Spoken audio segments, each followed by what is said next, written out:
بحالی ایکٹ 2010 جسے سیرا کہتے ہیں، اس ایکٹ کو بنانے میں اس کا تخلیق کار، اس کا جو مائنڈ، یعنی یہ برین چائلڈ تھا رضا ربانی کا، خورشید شاہ کا، کیونکہ ان کی کمیٹی تھی جنہوں نے یہ ایکٹ لا کے ان کو بحال کیا تھا۔ تو وہ سننا چاہ رہے تھے، وہ پہلے ڈیبیٹ بھی ہو جائے، وکلا کے پوائنٹس آ جائیں، اس کے بعد بھی میں اپنے آرگومنٹ کروں گا، اور کیونکہ وہ ججز کو بھی دیکھنا چاہ رہے تھے کہ ججز کا مائنڈ کیا ہے، ٹھیک ہے، تو اس حوالے سے وہ دیکھتے رہے کہ ججز کون کون سے سوال کر رہے ہیں۔ اور میں آپ کو بتاتا چلوں کہ رضا ربانی کی کیا تیاری ہے۔ جو انہوں نے جمعرات کو آرگیومنٹ کا آغاز کیا تو انہوں نے سب سے پہلے انہوں نے وہ سوالات گنوائے، انہوں نے کہا ججز نے یہ سوالات پوچھے وکلا سے، اور میں ان سوالات کے جواب دینا چاہوں گا، ٹھیک۔ اب سوالات کے جوابات اس نے تیار کی جو ججز نے پوچھے، کیوں جج پوچھ رہا ہے، کوئر کر رہا ہے، تو جج کے ذہن میں کچھ نہ کچھ ہے، تو رضا ربانی صاحب نے ججز کا مائنڈ پڑھا، اور پھر ان سے کے پوچھے گئے سوالات کے نوٹس لیے، اور نوٹس لینے کے بعد انہوں نے اپنا جو آرگیومنٹ ہے یا اپنا جو موقف ہے وہ انہوں نے تیار کیا۔ یہ تو وہ پھر سوالات کے جوابات، صاف ذرا اس میں ان کو وقت چاہیے ہوگا۔ پھر اس کے بعد جو نظر ثانی کا جو سکوپ ہوتا ہے اس پہ بھی، اور پھر ایکٹ پہ، اصل چیز ہے ایکٹ پہ، کہ ایکٹ کا جو خالق ہے، ایکٹ کو جس نے مرتب کیا، اب اس ایکٹ میں یہ ججز کہہ رہے ہیں کہ سکم ہے، اس میں جی لکوناز ہیں، اس میں یہ نہیں دیکھتے کہ آپ کی اپنی ججمنٹ میں کتنے لکوناز ہیں، آپ ایکٹ پہ جا رہے ہو جس کو غیر قانونی طور پہ اڑایا گیا، مطلب سنا نہیں گیا، تو آپ اپنے فیصلے کو کیوں نہیں اڑا رہے؟ بات یہ ہے، آپ کو ایکٹ کو تو آپ نے یوں اڑا دیا نا، ایک مطلب مشیر عالم صاحب نے سنے بغیر، نہ آپ نے اٹارنی جنرل کو سنا، نہ آپ نے دیگر فریقین جو 16,000 تھے، آپ کے پاس ایک چھوٹا سا لمیٹڈ سا کیس تھا، وہ تھا سینیارٹی کا، تو آپ اس کو سنتے نا، وہ تو آپ نے اس حوالے سے فیصلہ کرتے، آپ کو کیا ضرورت تھی ایکٹ اڑانے کی؟ ایکٹ تو آپ نے اڑا دیا۔ اب جو ایکٹ کا خالق ہے، جو ایکٹ کا فاؤنڈر ہے، اس کو آپ سننا نہیں چاہتے، اس کو لمیٹڈ کر رہے ہو کہ نہیں جی آپ کے پاس 15 منٹ ہو۔ بابا 15 منٹ میں کیا ہوتا ہے؟ کون سی اب آپ کو جلدی ہے؟ اتنا جلدی آپ صورت رفتاری، جلد رفتاری آپ پہلے دکھا دیتے نا، پہلے کیوں نہیں دکھائی؟ اور جی ہمارے بینچ نہیں بن رہے، یہ نہیں ہو رہا، وہ نہیں ہو رہا، کنٹینیوس آپ سماعتیں کرتے، ہمیں پتہ ہے کہ یہی عدالتیں رات 10 بجے تک بھی بیٹھتی رہی ہیں، آپ کے سامنے ہے، بہت سارے اتوار ایسے گزرے، یار اتوار کے دن بھی یہ عدالت لگتی رہی ہے سپریم کورٹ میں، ہم نے خود وہ سماعتیں کی ہیں۔ اگر آپ کو اتنی ارجنسی ہے تو آپ ایسا کر لو، اتوار والے دن تک بیٹھ جاتے، آج اتوار ہے، اتوار کو آج آپ کنکلیوڈ کر چکے ہوتے، اگر آپ کو اتنی ارجنسی ہے۔ اب آپ کو ارجنسی لگ رہی ہے کہ جب رضا ربانی کو آپ لمیٹڈ کیوں کرنا چاہ رہے ہیں؟ بات یہ ہے، رضا ربانی جو ہے وہ فاؤنڈر ہے اس ایکٹ کے، وہ خالق ہے، اس کا برین چائلڈ تھا۔ یہ جو ملازمین بحال ہوئے 16,000 ملازمین، اس میں رضا ربانی کا بہت زیادہ اہم کردار رہا، اور اب سپریم کورٹ کیوں ان کو لمیٹڈ کرنا چاہ رہی ہے؟ سمجھ نہیں آتی۔ پہلے تو آپ نے سنا نہیں جب مین ججمنٹ دے رہے تھے، اس وقت اگر آپ ایکٹ اڑا رہے تھے تو اس وقت ہی آپ رضا ربانی کو کال کر لیتے، اس کو نوٹس دے دیتے، بابا آپ نے ایکٹ بنایا تھا، اس ایکٹ میں یہ لکوناز ہے، ہم اس کو اڑانے لگے ہیں۔ وہ آپ قانونی تقاضے آپ نے خود پورے نہیں کیے، اور آپ پھر قانون کے مطابق کہ جو بھی فریق ہوتا ہے، وہ جو لائر ہوتے ہیں ان کو آپ نے مکمل وقت دینا ہوتا ہے۔ یہ کس نے آپ کے اوپر مطلب تلوار لٹکا دی ہے کہ نہیں جی آپ جو ہے وہ لمیٹڈ ہو جائیں؟ ایسا نہیں ہے کہ 15 منٹ میں وہ کیا آرگومنٹ کرے گا؟ 15 منٹ میں آپ کے سوالات کے جوابات دے گا، وہ 15 منٹ میں وہ آپ کو قانونی نکات سمجھائے گا، یا 15 منٹ میں وہ آپ کو جو سپرٹ تھی، جو مطلب ہے جو روح تھی یعنی کہ اس کی ایکٹ کی، کہ لایا کیوں گیا، اس میں ڈیبیٹس کیا ہوئی، ٹھیک ہے۔ اور بات یہ ہے کہ اصل چیز وہ ڈیبیٹ ہوتی ہے، وہ ڈیبیٹ کیا تھی، وہ ان ساری چیزوں سے، اس پس منظر سے آپ کو وہ آگاہ کرنا چاہتا ہے، لیکن آپ کہتے ہو نہیں جی آپ کے پاس ٹائم جو ہے وہ صرف 15 منٹ ہوگا، پھر آپ کہتے ہو نہیں جی اٹارنی جنرل کے بعد آپ نے، ٹھیک ہے آپ اپنا ٹائم لے لینا، اور لیکن اٹارنی جنرل کے بعد آپ آرگیومنٹ کرنا۔ بابا اٹارنی جنرل نے جواب جمع کرانا ہے، اٹارنی جنرل جو ہے وہ آخر میں جواب جمع کراتا ہے، اور اس کے بعد کورٹ کنکلوڈ پہ پہنچ چکی ہوتی ہے۔ اٹارنی جنرل کے بعد تو رضا ربانی کے جو آرگیومنٹس ہیں، جو ان کے دلائل ہیں، اس کی تو وقت ہی نہیں رہے گی۔ تو اسی وجہ سے رضا ربانی نے بھی مخالفت کی، اس نے کہا نہیں، میں ٹائم لوں گا، اور میں اٹارنی جنرل سے پہلے ہی بولوں گا، عدالت پہلے مجھے سنے گی، بعد میں اٹارنی جنرل کو سنے، واٹ ایور جو بھی کرے۔ تو رضا ربانی کے آرگیومنٹ اس وجہ سے اہم ہیں، اور وہ ججز کو کیل کرنے کی بھی کوشش کریں گے. اور یہ مطلب میں اپنی طرف سے نہیں کہہ رہا، یہ مجھے خود ملازمین کی جانب سے کہا گیا کہ بھائی آپ جو ہے وہ اس حوالے سے کچھ کریں تاکہ رضا ربانی کو جو ہے وہ مکمل وقت مل سکے، وہ اپنی تشفی کر سکے، ان کی تسلی ہو سکے، اور وہ جو اپنی تیاری کر کے آئے ہیں ان پوائنٹس کے اوپر، ان حقائق کے اوپر، ان فیکٹس پہ، ان گراؤنڈز پہ وہ ججز کو کیل کر سکے. تو اس وجہ سے یعنی کہ رضا ربانی کی آرگومنٹ بہت اہم ہے. اب دیکھنا یہ ہے کہ آیا سپریم کورٹ واقعی ان کو ریسٹرکٹ کر دیتی ہے، ان کو لمیٹڈ کر دیتی ہے، ان کا جو ٹائم ہے وہ یعنی ٹائم لمٹ کر دیتی ہے، لمیٹڈ کر دیتی ہے، اس کو 15 منٹ، 20 منٹ، آدھا گھنٹہ دیتی ہے، یا رضا ربانی کو اپنی مرضی اور اپنی منشا کے مطابق بولنے کا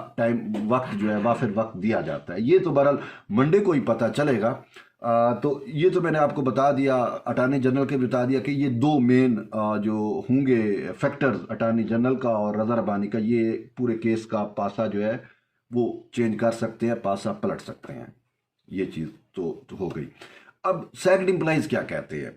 جو آپشنز دیے گئے سیکڈ امپلائیز کا یہ کہنا ہے کہ یہ جج کون ہوتے ہیں ہمیں آپشنز دینے والے. بات یہ ہے کہ ہمارا کیس یہ نہیں ہے کہ آپ ہمیں آپشنز دیں، آپ دوبارہ پارلیمنٹ کو معاملے کو ریمانڈ کریں، یا آپ کہیں کہ جی یہ سکم ہے، یا آپ جو آرڈیننس والے ہیں وہ ہائی کورٹ میں چلے جائیں. انہوں نے کہا پھر ہم ہائی کورٹ میں دھکے کھائیں گے، یا پارلیمنٹ میں جائیں اور پھر پارلیمنٹ اس پہ قانون سازی کرے. اور نہیں، انہوں نے کہا کہ ہمارا مین چیز ہے، ہم نے ریویو داخل کیا، حکومت نے کیا، امپلائیز نے بھی کیا، حکومت نے بھی کیا. اور ان کا مین آرگیومنٹ یہی ہے کہ آپ اپنے آپ کو دیکھو بھائی، اپنے اس ججمنٹ کو دیکھو. اگر آپ کا ججمنٹ آپ سمجھتے ہو قانون کے مطابق ہے تو ٹھیک ہے، آپ نظر ثانی نہ سنو. لیکن جب آپ کے ججمنٹ میں لکوناز موجود ہیں، آپ ایکٹ کی تو بات کرتے ہو کہ اس میں لکوناز ہیں، آپ اپنے ججمنٹ کو تو دیکھو. 17 اگست والے ججمنٹ کو، جسٹس مشیر عالم والے ججمنٹ کو،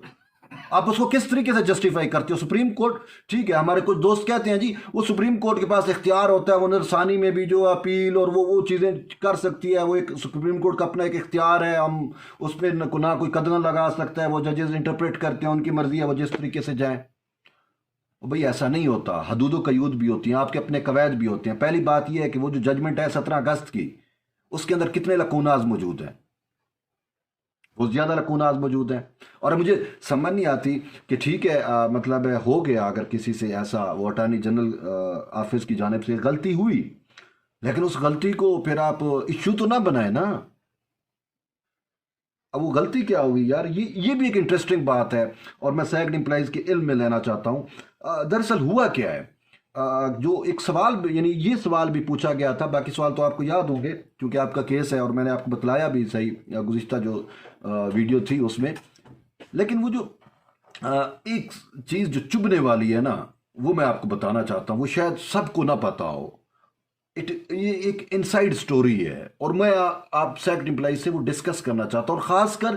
آئی بی کے جو امپلائیز ہیں، 1300 ہیں، 1400 ہیں، آئی بی کے بہت زیادہ امپلائیز ہیں، ان کو میں یہ بتلانا چاہ رہا ہوں، ٹھیک ہے، کہ جو ایڈیشنل ایڈوکیٹ جو ایڈیشنل اٹارنی جنرل ہے ساجد الیاس بھٹی، آپ کے کیس میں اس بندے کا بڑا اہم کردار رہا ہے. اس کیس میں نہیں، اس کیس میں تو خود اٹارنی جنرل خالد جوید پیش ہو رہے ہیں. ایک دفعہ خالد جوید صاحب نہیں تھے تو ساجد الیاس بھٹی پیش ہوئے، جب 3 رکنی بینچ تھا. تو اس میں جسٹس قاضی محمد امین جو مشیر عالم کا ساتھی تھا اس ججمنٹ میں، وہ کہتا ہے کہ ساجد الیاس بھٹی صاحب آپ پھر آ گئے ہیں، جب مرکزی کیس چل رہا تھا تو آپ نے اس ایکٹ کی مخالفت کی تھی، اب آپ اس کی حمایت کر رہے ہو، تو آپ کہاں سٹینڈ کر رہے ہو؟ اب یہ جو مخالفت کی گئی نا، یہ اٹارنی جنرل کی جانب سے نہیں کی گئی. اور ویسے انہوں جب ایکٹ اڑانا ہوتا ہے تو ایکٹ جب آپ اڑاتے ہو یا مطلب کچھ بھی آپ لیگل، تو آپ کو اٹارنی جنرل کو سننا پڑتا ہے، ایڈیشنل اٹارنی کو نہیں. ہاں نہیں ہے وہ کچھ اور ریزن ہے تب الاؤ ہو جاتا ہے، لیکن مین جو کنسرن وہ فیڈریشن کا جو ریپرزنٹیٹیو ہے نا، وہ اٹارنی جنرل آف پاکستان ہے، اٹارنی جنرل فار پاکستان، ان کو سننا ہوتا ہے. ہوا کیا میں آپ کو بتاتا ہوں کہ اب اداروں کے اندر بھی سیاست ہوتی ہے نا، سرکاری، مطلب آپ کسی بھی ادارے میں چلے جائیں، ہر جگہ پہ سیاست ہوتی ہے، انٹرنل پالیٹکس جو ہوتی ہے انسٹیٹیوشنز کی، اداروں کی، آرگنائزیشنز کی. اب آئی بی میں بھی جو ہے وہ انٹرنل پالیٹکس تھی، جو آئی بی کے ہیڈ تھے وہ بھی بھٹی صاحب تھے، ٹھیک ہے، آپ بہتر جانتے ہیں کہ میں نام نہیں لینا چاہتا، صرف ایک ان کی اس سے، وہ بھی بھٹی تھے، ساجد الیاس بھی بھٹی ہے، اور ان کا آپس میں گہرا تعلق بھی رہا۔ تو وہ نہیں چاہتے تھے، وہ مطلب ان کی یہ خواہش تھی کہ یہ امپلائیز جو ہے نا، جب یہ کیس چل رہا تھا، مرکزی کیس چل رہا تھا، نظر ثانی والا نہیں، پیچھے آپ جسٹس مشیر عالم والا جو کیس تھا جس میں انہوں نے آپ کے خلاف فیصلہ دیا، وہ جب کیس چل رہا تھا نا، تو اس میں آئی بی کی جانب سے ان کو بتلایا گیا، اس آئی بی کے سربراہ کی جانب سے، کہ آپ نے یہ پلی اختیار کرنی ہے، اور وہ یہ جان چھڑانا چاہتا تھا کہ یہ جو آئی بی کے ملازمین بحال ہوئے تھے سیرا ایکٹ کے تحت یا آرڈیننس کے تحت، وٹ ایور جو بھی ان کا تھا بحالی کا میکنزم تھا، کیونکہ یہ انڈیویجول کیسز بھی بہت سارے ہیں، کوئی کس طور پہ بحال ہوا، کوئی آرڈیننس کے تحت، کوئی ایکٹ کے تحت، تو وہ نہیں چاہتے تھے کہ یہ لوگ کام کریں، وہ ان کو نکالنا چاہتے تھے۔ سمپل بات ہے، میں آپ کو آج بتانے جا رہا ہوں۔ تو انہوں نے ساجد الیاس بھٹی ایڈیشنل اٹارنی جنرل تھا، انہوں نے اس سے رابطہ کیا، اور رابطہ کرنے کے بعد وہ پھر انہوں نے یہ موقف اختیار کیا سپریم کورٹ میں، ٹھیک ہے، آئی بی سے متعلق، کیونکہ آئی بی کے بھی کچھ لوگ تھے جو سینئرٹی کا ایشو تھا ان کا، اس میں پھر انہوں نے مخالفت کی اس ایکٹ کی، جس کی وجہ سے یہ معاملہ بنا، اور اسی پہ پھر جمعرات کے روز جب سوال یہ سوال اب میں آپ کو بتاتا ہوں یہ سوال کیسے اٹارنی جنرل کو کہا گیا، اس سوال کے سے متعلق اسپیشلی، باقی بھی جو سوالات تھے کہ کیٹاگرائز کر کے دیں ہمیں، ایکٹ کو جو ہے وہ اس کی کلاسیفیکیشن بتائیں، امپلائیز کو کیٹاگرائز کر کے دیں، آرڈیننس کے تحت کیا کون سے بحال ہوئے، ایکٹ کے تحت کون سے بحال ہوئے، تو پھر اس میں ایک جو سوال کیا گیا تھا وہ یہ تھا کہ جو مرکزی کیس تھا اس میں وفاقی حکومت نے ایکٹ کی مخالفت کی تھی، اب حمایت کیوں کر رہی ہے؟ یہ سوال جسٹس عمر عطا بندیال نے پوچھا۔ اب جسٹس عمر عطا بندیال کیسے پوچھ رہا ہے؟ شاید اس کے ذہن میں نہیں تھا۔ اب جسٹس سجاد علی شاہ بینچ کی کمپوزیشن دیکھیں، درمیان میں عمر عطا بندیال بیٹھا ہے، ان کی سائڈ پہ جو ہے وہ رائٹ سائڈ بنتی ہے سجاد علی شاہ ہے، اور پھر ان کے ساتھ جو ہے جسٹس قاضی محمد امین ہے، ٹھیک، اور پھر عمر عطا بندیال چونکہ ہیڈ کر رہے ہیں، ان کی بائیں طرف جسٹس منصور علی شاہ ہے، اور پھر امین الدین خان ہے، تو یوں کر کے یہ 5 جج بن رہے ہیں، ٹھیک ہے۔ تو سجاد علی شاہ اور قاضی محمد امین اکٹھے بیٹھے ہوئے، یعنی کہ ساتھ ساتھ، تو قاضی محمد امین نے ان کو کہا سجاد علی شاہ کو کہ یہ آپشن دے رہے ہیں یا سوالات پوچھ رہے ہیں تو یہ سوال بھی پوچھو۔ تو انہوں نے بندیال صاحب کو کہا کہ آپ یہ سوال بھی پوچھے، تو وہ جب بندیال صاحب نے اٹارنی جنرل کو اس سوال کا کہا کہ آپ ہمیں اس سوال کا بھی جواب دیں کہ پہلے حکومت نے کیوں مخالفت کی، اب کیوں حمایت کر رہی ہے، ٹھیک ہے، تو پھر انہوں نے اشارہ کیا قاضی امین کو،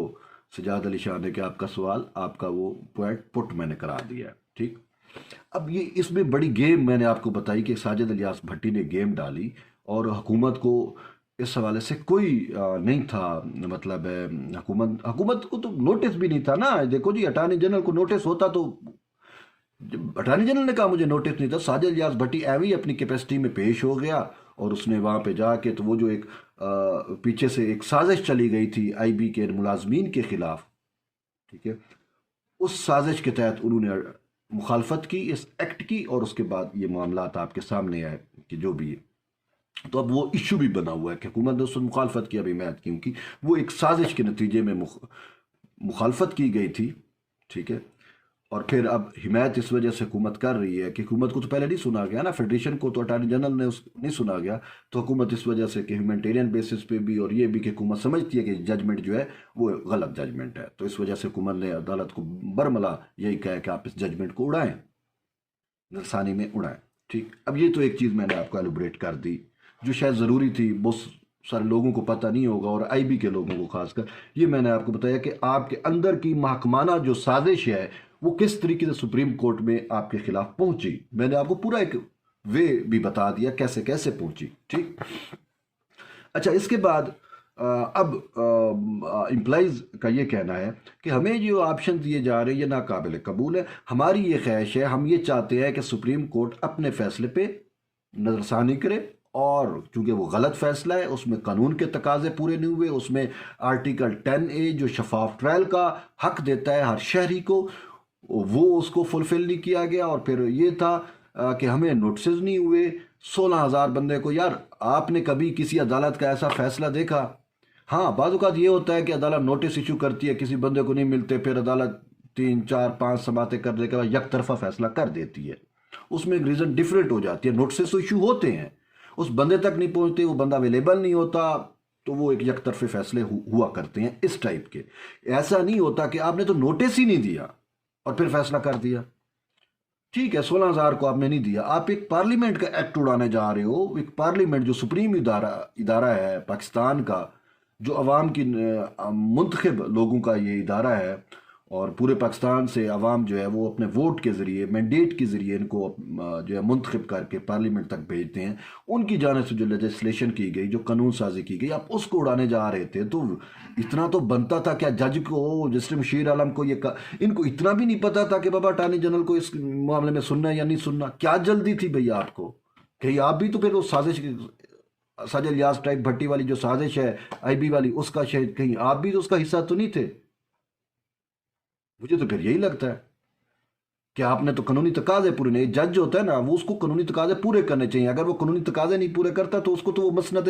جو انصاف کی مسند میں بیٹھنے کا ہی حق نہیں ہے. بہرحال یہ چیزیں ہیں. تو اب میں آپ کو یہ جو کہہ رہا تھا کہ جو سیکٹ امپلائیز ہیں وہ یہی کہتے ہیں کہ عدالت جو ہے وہ کوئی اور آپشن پہ جانے کی بجائے وہ محض اپنی ججمنٹ کو دیکھے اور اس کو نل اینڈ وائڈ کرے، غیر مؤثر کرے. اور ان کی صرف بحالی کا وہ حکم چاہتے ہیں کہ عدالت کے ذریعے ہی بحال ہوں، کیونکہ عدالت نے گند کیا اور عدالت ہی اپنا گند خود صاف کرے.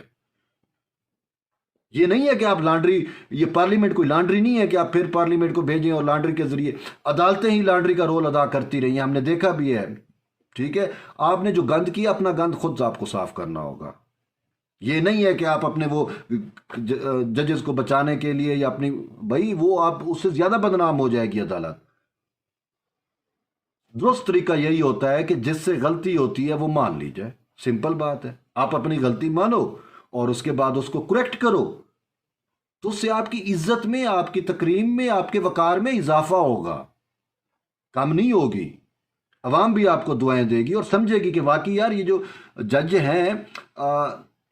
یہ بہترین جج ہیں، یہ اعلیٰ منصف ہیں، کیونکہ ان کے ایک ساتھی جج سے جو غلطی ہوئی انہوں نے اس غلطی کا ازالہ جو ہے وہ کیا، اس کو کریکٹ کیا، اس کا ازالہ کر کے انہوں نے یہ معاملات جو ہیں وہ یہاں پہ بھیجے. مطلب ازالہ کر کے تو جو ہے وہ ریلیف دیا ان ملازمین کو. ٹھیک، اب میں آپ کو ایک اور مثال دیتا ہوں. ٹھیک ہے، اب بھائی بات یہ ہے کہ وہ تو ججمنٹ غلط ہے، ثابت شدہ ہے کہ وہ ججمنٹ غلط ہے. 17 اگست مشیر عالم والا ججمنٹ غلط ہے.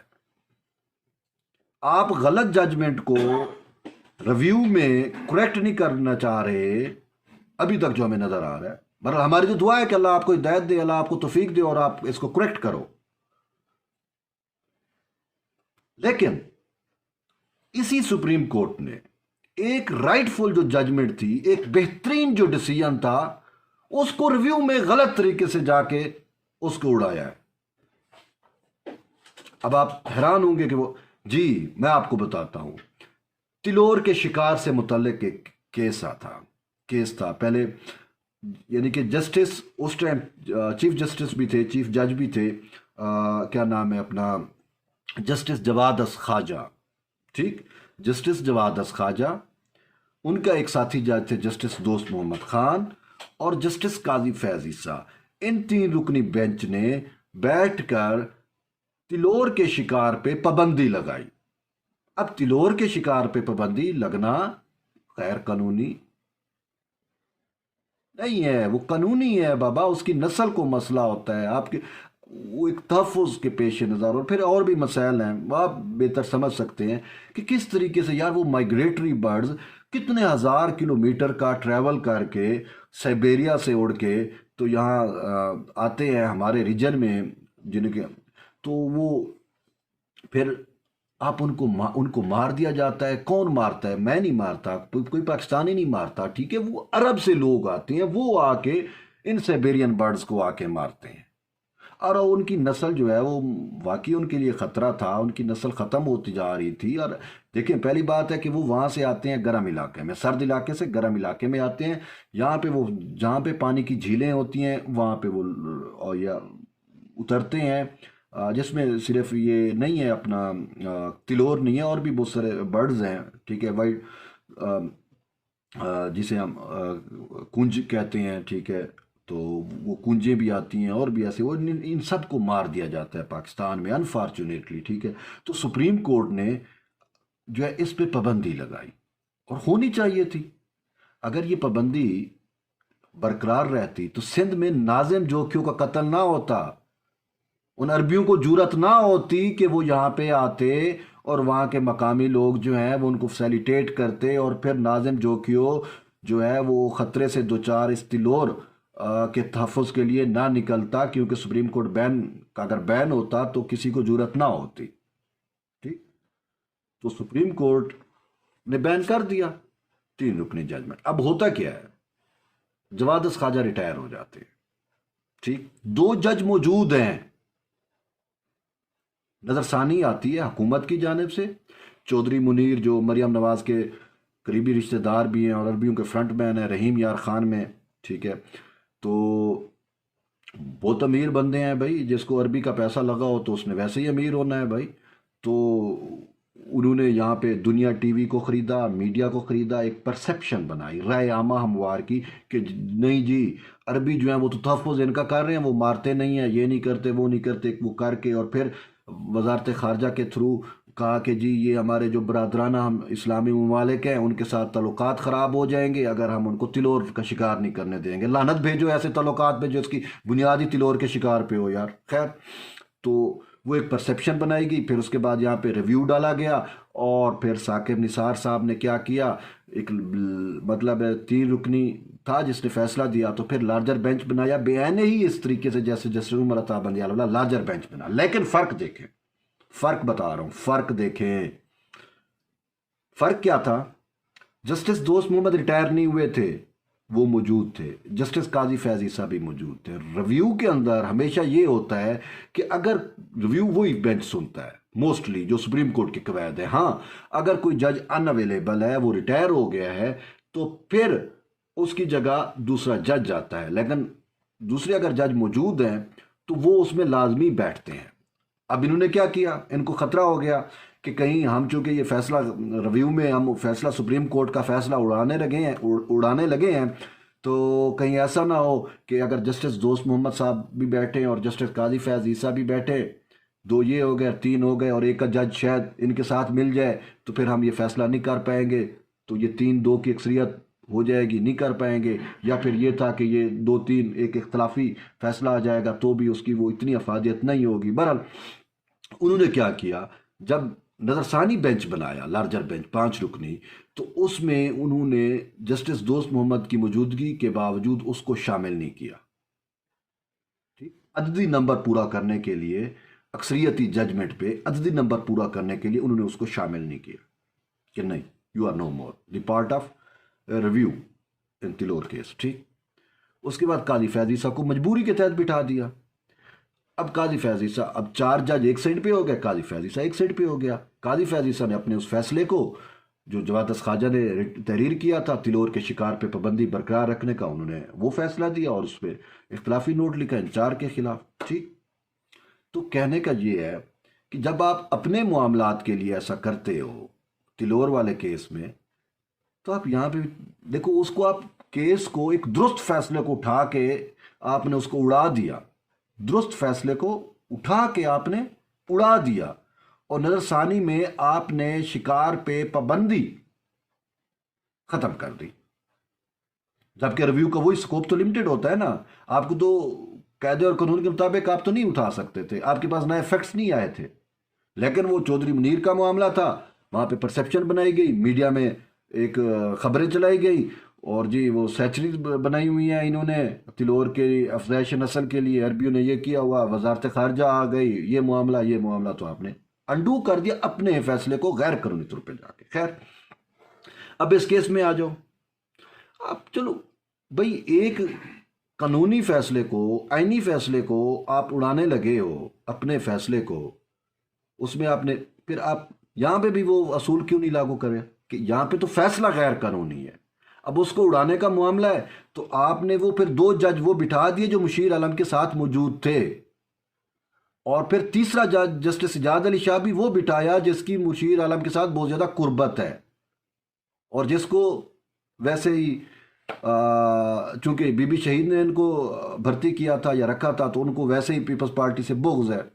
سمپل میں سیدھی بات کر رہا ہوں، سچی بات یہی ہے، ان کو بغض ہے۔ تو اس وجہ سے آپ نے اب نظر ثانی کیس کے اندر ایسے بندے پھر بٹھا دیے جو اس کو جو ہے ڈیفینڈ کرنے والے ہیں، صرف ایک منصور علی شاہ بچتے ہیں یا جسٹس عمر عطا بندیال بچ رہے ہیں، باقی تو دو جج وہ قاضی امین الدین اور قاضی امین اور امین الدین خان دو، تیسرا سجاد علی شاہ، تین یہ ہو گئے، باقی دو جج بیچارے کیا کریں گے،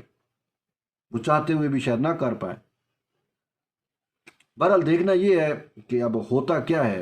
لیکن آپ کو تلور اور اس کیس کی مشابہت دینے کا مقصد یہ تھا کہ ایک غیر قانونی فیصلے کو، ایک آئینی فیصلے کو، ایک درست فیصلے کو اڑانے کے لیے انہوں نے کیا کیا، اور ایک غیر قانونی فیصلے کو اڑانے کے لیے یہ لیم ایکسکیوز ڈھونڈ رہے ہیں،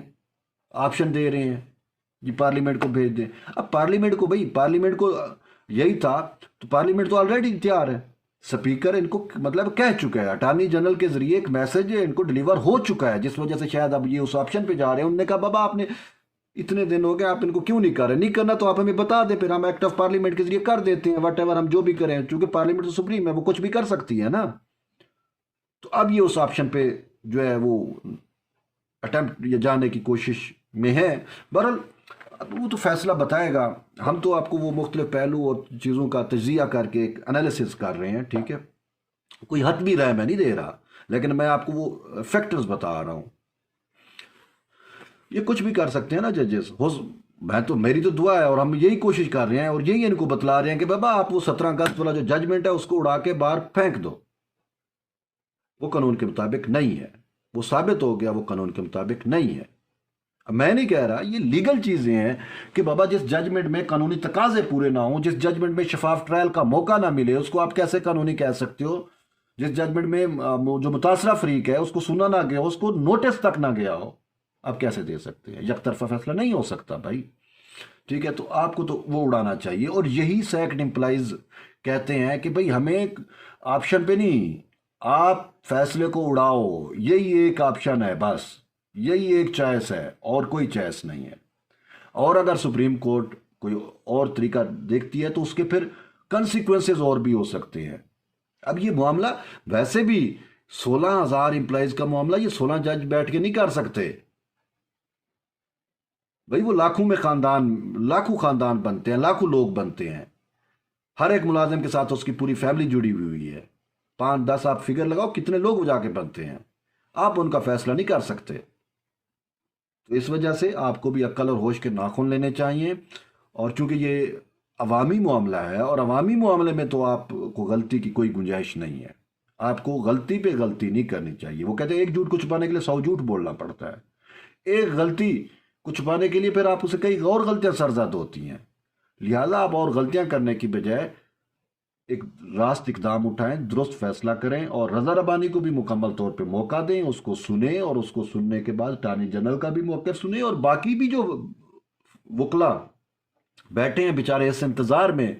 کہ ہمیں بھی سنا جائے، شاہ خاور کو نہیں سنا گیا، اس کے بعد وہ کیا نام ہے اپنا فیصل صدیقی صاحب ہیں، اور بھی کافی سارے وکلا جو ہیں وہ موجود ہیں، ان کو بھی نہیں سنا گیا، اور وہ بھی یہی کہہ رہے تھے ہمیں بھی سنیں، ان کو بھی سنیں، پراپر ان کو موقع دیں، اس کے بعد جا کے آپ فیصلہ کریں۔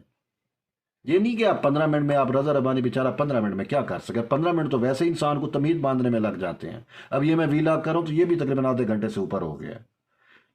تو ابھی بھی میری باتیں بہت ساری چیزیں ہیں جو ادھوری رہ گئی ہیں، میں نہیں صحیح طور پہ وہ کر پایا، سمجھا پایا، کیونکہ بہت ساری چیزیں رہتی ہیں لیکن وقت کی قلت کا مسئلہ ہے۔ تو بہرحال یہ وہ چیزیں تھیں جو میں نے آپ کو آپ تک گوشگوار کرنی تھی، اور سیکٹ امپلائیز